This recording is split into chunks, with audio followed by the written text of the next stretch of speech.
मीरा भाईंदर नगर पालिका ने शहर में सबसे बड़ी बस्ती सहित मीरा रोड, शांति नगर और साईं बाबा नगर में 3 बस्तियों में 24 आरजी भूखंडों, मैदान, मनोरंजन पार्क जहां पर है के रखरखाव और मरम्मत को बंद कर दिया है। कि करोड़ों प्लॉट निवासियों के हैं, क्या भूमि निवासियों द्वारा अधिकृत की जाएगी या इसे विकासकर्ता या किसी अन्य द्वारा जब्त किया जाएगा? यानी कि क्या इन्हें जो वहां पर रहने वाले हैं ये उनकी कस्टडी में दिया जाएगा रख रखाव के लिए या फिर डेवलपर को दे दिया जाएगा जो दे सकती है नगर पालिका?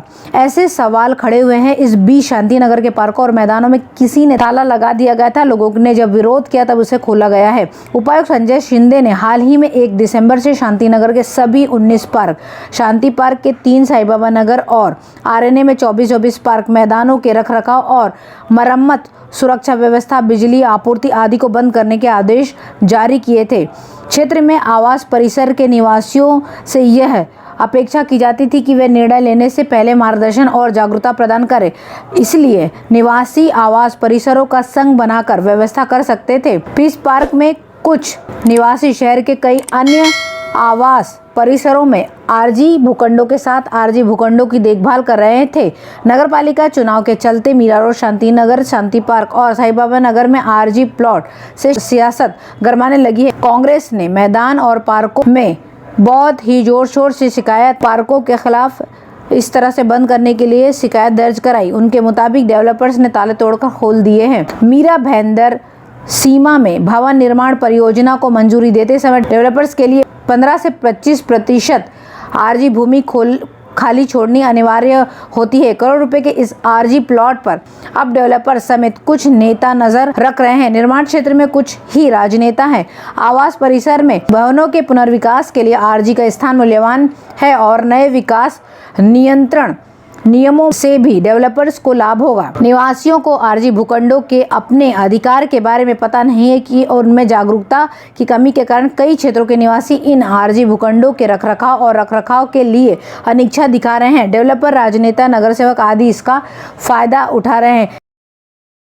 2-3 दिन पहले ही रूबरू में हमने आपको बताया था कि किस तरीके से जो कचरा ढोने के लिए गाड़ियाँ ली जा रही हैं वो मुंबई से हैं या वो अनफिट है, वो सही नहीं है, जो कहीं ना कहीं रुक जाती हैं और एक्सीडेंट हो रहे हैं। इस तरीके की हमने खबर दिखाई थी। अभी जिसके चलते ही कल मीरा भाईंदर नगर पालिका ने कचरा संग्रहण ठेके पर अनुपयुक्त वाहनों के खिलाफ मीरा रोड ट्रैफिक पुलिस ने कार्रवाई की। उत्तनमे के डंपिंग ग्राउंड के बाहर गुरुवार और शुक्रवार को 32 वाहनों पर 40,000 रुपए का जुर्माना लगाया गया है। कार्रवाई के बाद नगर पालिका ने ठेकेदारों से फिटनेस सर्टिफिकेट जमा करने को कहा है। हालांकि क्षेत्रीय परिवहन विभाग अभी भी तनाव में है। सड़क पर चलने लायक नहीं रहने वाले कूड़ा करकट के ट्रक कई सालों से ठेकेदारों द्वारा चलाए जा रहे थे। नगर पालिका, पुलिस और क्षेत्रीय परिवहन इन वाहनों पर कार्रवाई से बच रहे थे।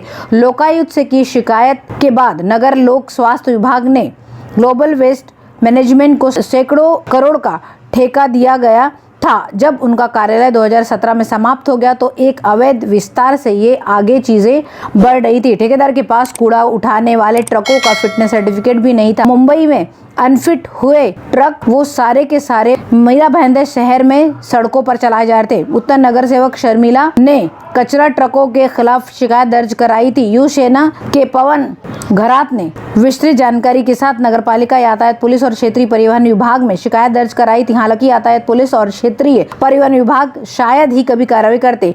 घराट ने साक्ष्य के साथ लोकायुक्त में शिकायत भी दर्ज कराई थी। नगरपालिका ने बिना कोई कार्रवाई किए केवल ठेकेदारों को बिल जारी न करने का नोटिस जारी कर 15 दिन के भीतर दस्तावेज जमा करवाने को कहा था। वाहनों की छतें पूरी तरह से खराब हो चुकी थी। साइलेंसर से धुआं बहुत ज्यादा वाहनों की आवाज के साथ आ रहा था। सड़क पर जो वाहन है वो डिवाइडर या कभी बिजली के खंभों से पेड़ से टकरा जा रहे थे। इस तरह की वारदात होने से दुर्घटनाएं रोज दिन ब दिन बढ़ती जा रही थी। उत्तन के लोगों को लगातार हो रहे हादसों को लेकर वाहनों को रोकने के लिए आंदोलन तक किया था। बहरहाल अभी यही है कि जिस तरीके से 32 जो कचरा ट्रक थे उन पर कार्रवाई शुरू कर दी है और ट्रैफिक पुलिस ने 40,000 जुर्माना रखा है।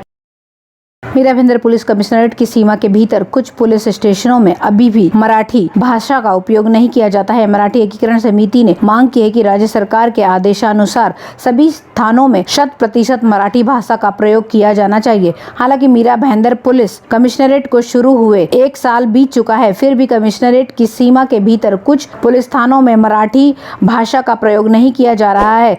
अक्सर पुलिस कर्मियों, अधिकारियों और आम नागरिकों के साथ वे मराठी के अलावा हिंदी में संवाद करते हैं। एकीकरण समिति के नगर अध्यक्ष सचिन घरत ने शिकायत की है कि नोटिस और जन जागरूकता बोर्ड अक्सर हिंदी में लगाए जाते हैं। सभी पुलिस को अपने काम में मराठी भाषा का प्रयोग करना चाहिए। मराठी में मीडिया के साथ संवाद करें।